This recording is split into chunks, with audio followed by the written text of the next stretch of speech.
MVP. Unless you are an alphabet connoisseur or are living under a rock, these three letters define the most valuable player. This can be in sports like baseball, basketball, football, or hockey. This can define family. This can define the most valuable employee or friend or item.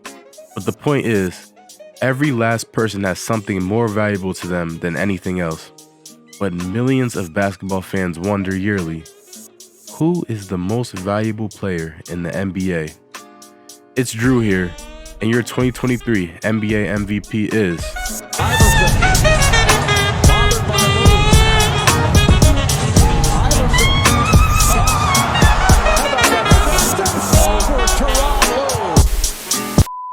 Nikola Jokic, Joel Embiid, Giannis Antetokounmpo. These three names represent the names paired with MVP. Of course, this has been subject to massive change. We saw it start with Luka Doncic being the favorite to win the award. While he didn't disappoint, this quickly shifted to Jason Tatum being the favorite as he experienced a Kobe-like rise in his playing level, bringing all the Celtics fans and basketball fans across the world. We saw a few wild cards come up in the discussion as well. Jimmy Butler, Domantas Sabonis, Ja Morant, Kevin Durant, Steph Curry, and more. However, the three names that stayed constant and have been constant for what feels like an eternity are the three that are fighting for it as we speak. Jokic, Embiid, and Antetokounmpo.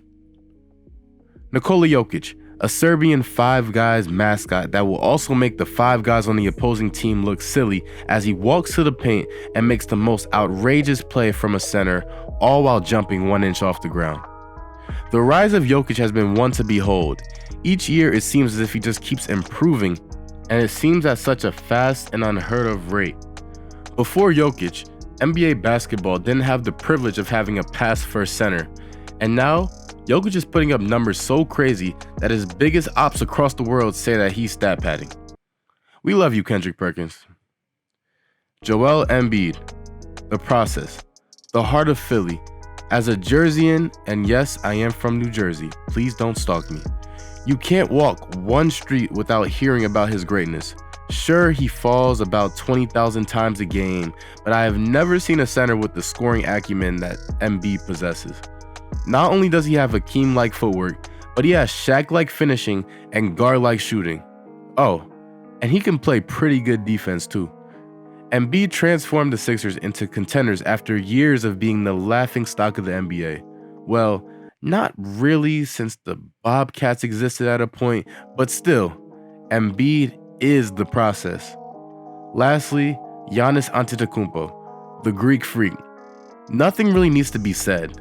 He's already a first ballot Hall of Famer, 2-time MVP, 7-time All-Star, 5-time All-Defensive Team, Defensive Player of the Year, NBA champion, Finals MVP. Giannis is that once-in-a-generation athlete that literally no one can stop. Giannis picks his spot on the court, and that is where he will dominate for 48 minutes at a time. And if there's overtime, beware. We haven't seen this level of pure force and domination since Shaq. Giannis is incredible at penetrating the D and finishing over their long, outstretched arms trying to stop him in his tracks. Pause.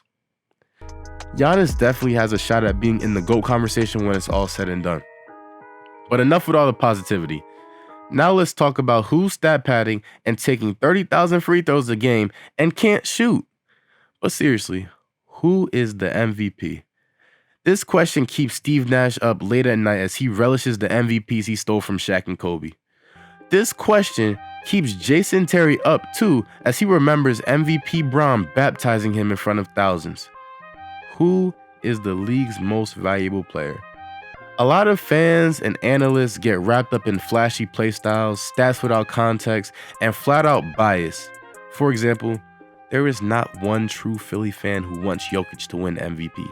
And there's not one true Nuggets fan that wants Embiid to win the MVP. But luckily, I don't care what they want.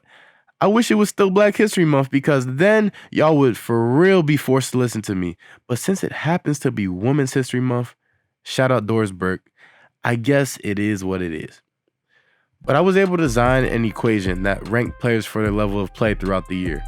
I use common and advanced statistics to compare each player's totals to the average player's totals in the league, which, in the end, rank players for their overall impact, ending with the full score, which I'm calling Drewww points. I use the statistics for points per game, rebounds per game, assists per game, steals per game, turnovers per game, blocks per game, box plus minus, value over replacement player, assists, rebound, turnover, and steal and block percentages, win shares, player efficiency rating, games played, and true shooting percentage to calculate points. I know that was a lot. I almost ran out of breath, but it is what it is. You feel me? But this gives a healthy mix of regular and advanced stats. I don't want to get too detailed because I don't want other creators trying to steal my method. I don't like you thieves at all, unless you subscribe and like the video. Okay, now that you've done that, I will show the graph of the top 30 players based solely on the index points. Afterwards, I will account for playoff seeding and the percentage of games played, since MVPs are known for playing at least 73% of all games in the 82-game season and making the playoffs. Also, keep in mind, these stats were taken on March 25th, so they will be off by about 2 games. But as you see, here are the top 30 players based on my scoring system. Starting with the number 11 spot, this is a shocker. Giannis Antetokounmpo. Now, before you bash my system and call it the worst thing since Macklemore winning the Grammy Award for Best Rap Album of the Year, there are reasons behind this. The first reason is that Giannis was injured for a period of time and had played fewer games than 8 of the 9 other players in the top 10. As we know, the MVP discussion is largely about availability, so I had to account for this by using games played. Secondly, Giannis averaged 3.9 turnovers, overall subtracting from his total points. Lastly, Giannis is averaging less blocks and steals this year than he normally would, further weighing on his stats. At number 9, you have Anthony Davis, who also will be higher if he played more games. The next 5 are in the following order, from 9 to 4. Nick Claxton, Jason Tatum, Jimmy Butler, Luka Doncic, Shai Gilgeous-Alexander. Now for the top 3. Coming in at number 3, you have Domantas Sabonis, a wild card who has helped pull the Sacramento Kings to their first playoff berth in over 15 years, all while nearly averaging a triple-double and leading the league in rebounds. In my opinion, Domantas deserves a lot more credit and should be involved in the MVP discussion. Next, at 48.34 index points, you have Joel Embiid. He is having an extraordinary season and rightfully deserves a top 3 place. And at first, at a whopping 56.04 index points, Nikola Jokic.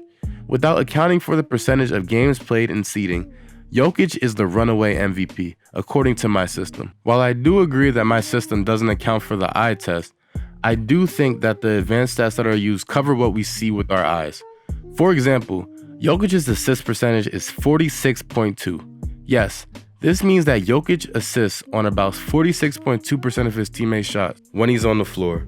Moreover, Jokic has 14.5 win shares, and as of March 30th, 2023, it has jumped to 15.1 win shares. This is by far the highest in the league. Okay, enough glazing Jokic. It's now time to bring the percentage of games played and playoff seeding into the equation. Here's how it works. If a player hasn't played over 73% of the games at the time of this recording, they will automatically be disqualified from the MVP process. I will assume that most teams have played about 74 games at this time. This means that players have at least played 55 games. Additionally, points for playoff seeding will range from +1 to +8, with the +1 being given to the 8 seed and the +8 being given to the 1 seed qualifiers. Now, after making the adjustments, we are left with this top 10. Luka, Jaren Jackson Jr., Shai Gilgeous-Alexander, Brook Lopez, Jimmy Butler, Giannis Antetokounmpo, Jason Tatum, Domantas Sabonis, Joel Embiid, and Nikola Jokic. Yes, and your 2023 NBA MVP is Nikola Jokic. I happen to agree with this. Jokic seems to be the most impactful player on the court every time he plays. While he may not necessarily pass everyone else's eye test since he is rather slow and unathletic, his style of play wins games. Many argue that he has no playoff success, but he has been on injured teams and has individually carried them to the playoffs over the past 2 years and made the Western Conference Finals in the bubble, something that Joel has yet to do. There's also a narrative that Jokic doesn't play defense. What if I told you that Jokic has a defensive rating that is above the likes of Bam Adebayo and DeAndre Ayton, two well-known interior defenders at the center position? We are seeing what I like to call the exhaustion effect. When fans see greatness for a while, many tend to find flaws. For Jordan, it was the fact that he shot many free throws. For Kobe, it was the quality of his shots. For LeBron, it was his finals record. For Jokic, it's stat padding and defense. We need to stop and just appreciate greatness. I won't be mad if Joel wins MVP, but either way, basketball is back. It's Drew, signing off.